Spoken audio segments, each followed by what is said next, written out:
नमस्कार, आदाब, सत श्री अकाल। स्वागत है आप सबका लीनियर अलजेब्रा के लेक्चर सीरीज में, जिसमें आज हम डिस्कस करने वाले हैं रैंक ऑफ मैट्रिक्स का। अब रैंक ऑफ मैट्रिक्स को कैसे हम फाइंड आउट कर सकते हैं, इसका यूज क्या है, ठीक है। और अगर हम बात करें तो कुछ ऑब्जर्वेशंस किस तरीके से हमारा हेल्प करता है मैट्रिक्स को जस्ट देखकर उसके रैंक को बताने में, ये सब हम डिस्कस करने वाले हैं। तो आईआईटी और सीएसआईआर नेट के बेहतरीन क्वेश्चंस पे आने से पहले हम एक साधारण से मैट्रिक्स, जो कि निश्चित तौर पे यहां पर स्क्वायर मैट्रिक्स है, लेकिन जब भी रैंक की बात होती है तो ऐसा कोई लिमिटेशन नहीं है कि अपन स्क्वायर मैट्रिक्स की ही बात करेंगे। हम रेक्टेंगुलर मैट्रिसेस में, m/n ऑर्डर के मैट्रिसेस में भी रैंक की बात डेफिनेटली करते हैं।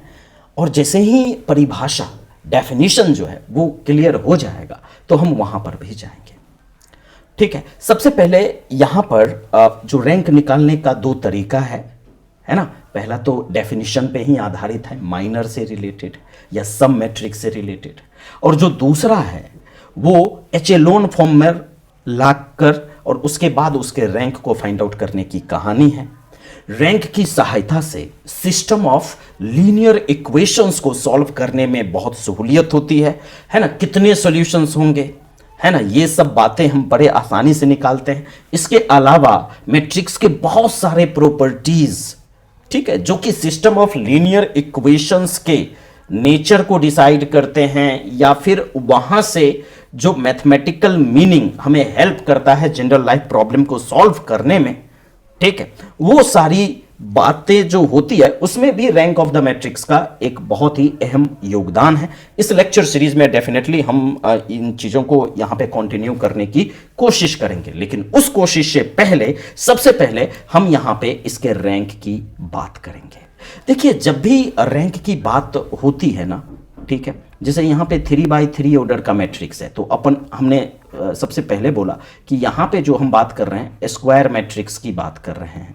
आगे इसको हम मतलब जो है और जनरलाइज करेंगे, तब रेक्टेंगुलर मैट्रिक्स के रैंक की भी बात होगी, इसी वीडियो में होगी। लेकिन यहां पे फिलहाल जो स्क्वायर मैट्रिक्स दिया हुआ है, सबसे पहले क्या करना है, यह देखना है कि इस मैट्रिक्स का जो डिटर्मिनांट है वो जीरो है, या फिर इसका जो डिटर्मिनांट है वो जीरो नहीं है, ठीक है। इसका डिटर्मिनांट क्या है, क्या यह जीरो है, या फिर डिटर्मिनांट इसका जीरो नहीं है। आप भी जानते हैं कि अगर डिटर्मिनांट जीरो हुआ तो ऐसे मैट्रिक्स को अपन सिंगुलर मैट्रिक्स कहते हैं, और अगर डिटर्मिनांट जीरो नहीं हुआ तो ऐसे मैट्रिक्स को नॉन सिंगुलर मैट्रिक्स कहते हैं। तो यहां पर अपने पास एक जो है स्क्वायर मैट्रिक्स है। अब मैं आपको बता दूं, अगर नॉन सिंगुलर हो गया मैट्रिक्स, इसका मतलब उसका जो हाईएस्ट ऑर्डर का माइनर है, जैसे ये 3x3 ऑर्डर का मैट्रिक्स है, तो इसका जो हाईएस्ट ऑर्डर का माइनर होगा वो क्या, इस तरीके से डिटर्मिनांट ऑफ ए के रूप में निकालेंगे, है कि नहीं। डिटर्मिनांट ऑफ ए के रूप में यहां पे निकालेंगे, उसके माइनर को फाइंड आउट करेंगे। तो यहां पे 3x3 ऑर्डर का जो माइनर है, या कहीं कहीं पे माइनर के जगह पे सब मैट्रिक्स भी कहा जाता है, ठीक है। Every matrix is the sub matrix of itself, इस सेंस में अगर हम देखने की कोशिश करें, ठीक है। तो अगर इसका जो डिटर्मिनांट है वो अगर जीरो आ गया, ठीक है, तो ऐसे मैट्रिक्स को अपन क्या बोलते हैं, सिंगुलर मैट्रिक्स बोलते हैं। और यहां पर आप देख सकते हैं कि ये जो आपका मैट्रिक्स है, इसका डिटर्मिनांट यहां पे बड़े आसानी के साथ फर्स्ट रो के अबाउट, जब हमने इसका डिटर्मिनांट कैलकुलेट किया 3x3 ऑर्डर का, तो ये जीरो आ गया। तो जैसे ही जीरो आया, यानी कि ये जो मैट्रिक्स है ये सिंगुलर मैट्रिक्स है, और सिंगुलर मैट्रिक्स का, अगर सिंगुलर मैट्रिक्स 3x3 ऑर्डर का है, तो निश्चित तौर पे अब इसका रैंक जो है स्ट्रिक्टली लेस देन 3 होगा। क्यों, क्योंकि मैट्रिक्स सिंगुलर आ चुका है, मतलब 3x3 ऑर्डर का जो माइनर है या सब मैट्रिक्स है वो जीरो हो गया, ठीक है। तो अब अपने को क्या करना पड़ेगा, अब अपने को 2x2 ऑर्डर के माइनर की ओर बढ़ना होगा। अब यहां पे ये सवाल है कि भैया इसके 2 by 2 ऑर्डर के कितने माइनर होंगे। तो यहां पे देखिए, आप यहां पे अपने पास 3 रो है, ठीक है, ये पहला, दूसरा, तीसरा, और 3 कॉलम है, ठीक है। तो अगर अपने को 2 by 2 ऑर्डर का माइनर निकालना है, तो जैसे 3 - 1 -3 1, ये एक 2 by 2 ऑर्डर का माइनर है। अगर आप -1 2 और 1 2 लेंगे, ये भी 2 by 2 ऑर्डर का माइनर है। तो इस तरीके से अगर अपन देखें तो 3C2 × 3C2 इतने नंबर ऑफ क्या होंगे, 2 by 2 ऑर्डर के माइनर्स होंगे, ठीक है। लेकिन अब अपने को देखना है कि क्या जितने भी 2 by 2 ऑर्डर के माइनर्स हैं क्या सब जीरो हैं, ठीक है। जैसे यहां पे देखिए, यहां से एक माइनर यहां पे ले लिया और दिखाया गया कि इसका जो डिटर्मिनेंट जब हम इसको सॉल्व करेंगे 4 - 4 ये 0 आ रहा है। लेकिन अगर हम यहां से ये 3 2, ठीक है, और -6 और 4 ये चारों एलिमेंट्स को लेकर के, ठीक है, और तब अगर हम इसका डिटर्मिनेंट निकालते हैं तो ये एक नॉन जीरो माइनर मिल गया। तो 2 by 2 ऑर्डर का अगर एक भी माइनर नॉन जीरो है या एक भी सब मैट्रिक्स का डिटर्मिनेंट नॉन जीरो है तो निश्चित तौर पे उसका जो रैंक है वो 2 होगा। अगर मान लीजिए कि हम यहां पे जितने भी 2 by 2 ऑर्डर के माइनर्स हैं, अगर सबके सब अगर हम डिटर्मिनेंट निकालते और अगर वह 0 आ जाता सबका, तब फिर हम देखते कि क्या इसमें कोई एक भी नॉन जीरो है, ठीक है। अगर सारा का सारा 2 by 2 ऑर्डर का जो डिटर्मिनेंट है वो 0 आ जाता तो उस केस में इसका जो रैंक है वो 1 होता। लेकिन यहां पे जो 2 by 2 ऑर्डर का सब मैट्रिक्स है उसमें से एक का जो डिटर्मिनेंट है वो नॉन जीरो आ गया। इसका मतलब क्या हुआ, इसका जो रैंक है वो क्या हो जाएगा, 2 हो जाएगा, ठीक है। तो यहां पे एक शब्द में रैंक को आप कैसे डिफाइन कर सकते हो, कैसे डिफाइन कर सकते हो? Rank of the matrix is the order of highest order non singular सब मैट्रिक्स ऑफ द मैट्रिक्स, है ना।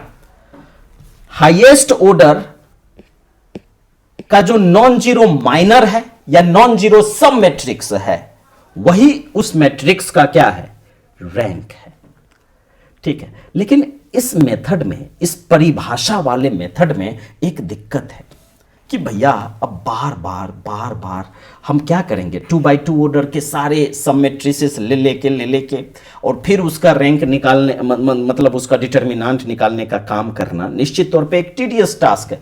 यहां पे भी आप देखोगे कि यहां पे 2 by 2 ऑर्डर का ये 3C2 मतलब 9 यहां पे जो है माइनर्स आपको दिखेंगे। अब 9 माइनर्स निकाल के और फिर उसका डिटर्मिनेंट निकालना, ये देखना कि वो सिंगुलर है नॉन सिंगुलर, ये सारी चीजें जो है निश्चित तौर पे मतलब जो है एक कठिन कार्य है। और इसी को सिंप्लीफाई करने के लिए जो बेस्ट तरीका है रैंक निकालने का वो है कि कोई भी अगर मैट्रिक्स है तो उसको आप क्या कीजिए कि एचेलॉन फॉर्म में लेकर के आइए।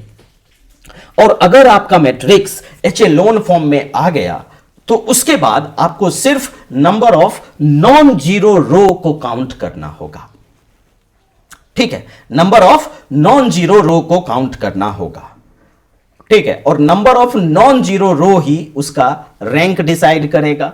और आने वाले समय में सिस्टम ऑफ इक्वेशंस में भी आप देखोगे कि जैसे यहां पे अगर ये B1 B2 B3 Bm ये सब जो है अगर non homogeneous system of equations है, ठीक है, तो उस केस में आप देखोगे कि अपन एक मैट्रिक्स बनाते हैं, ऑगमेंटेड मैट्रिक्स बनाते हैं, कोफिशिएंट मैट्रिक्स और ऑगमेंटेड मैट्रिक्स का जो रैंक है वही इस सिस्टम का जो है सॉल्यूशंस के बारे में हमें बताता है कि कितने मतलब जो है सॉल्यूशंस होंगे, यूनिक होंगे, इनफाइनाइटली मेनी होंगे, क्या होंगे क्या नहीं होंगे, बहुत सारी बातें हैं, इसको हम आगे लेकर के आएंगे। रही बात एचेलॉन फॉर्म का, तो एचेलॉन फॉर्म का भी जो डिस्कशन है वो हम दूसरे वीडियो में ही करने वाले हैं, ठीक है, क्योंकि उस पे हम एक डेफिनेटली डेडिकेटेड वीडियो होगा कि एचेलॉन फॉर्म क्या है कैसे है, इसके जस्ट बाद वाला वीडियो। लेकिन अब आप कहोगे तो भाई इसमें क्या, हम एक इंटरेस्टिंग क्वेश्चन यहां पे देना चाहेंगे जो कि निश्चित तौर पे IIT या फिर CSIR नेट में पूछा जा सकता है, और इसमें मोर देन 1 चॉइसेस हैं, एक से अधिक चॉइसेस हैं। क्वेश्चन देखने में तो बहुत सिंपल लगेगा, लेकिन हो सकता है, मैं ये नहीं कह रहा कि डेफिनेटली आप गलती करोगे ही करोगे, लेकिन हो सकता है कि आप गलती कर बैठे। यहां पर अगर हम देखने की बात करें तो हम क्या करते हैं, एक मैट्रिक्स आपको दे रहे हैं, ठीक है। मैट्रिक्स के सारे जो एलिमेंट्स हैं वो सेम है, सारे के सारे एलिमेंट्स सेम है, ठीक है। मैट्रिक्स के सारे एलिमेंट्स जो हैं वो निश्चित तौर पे यहां पर सेम हैं, ठीक है।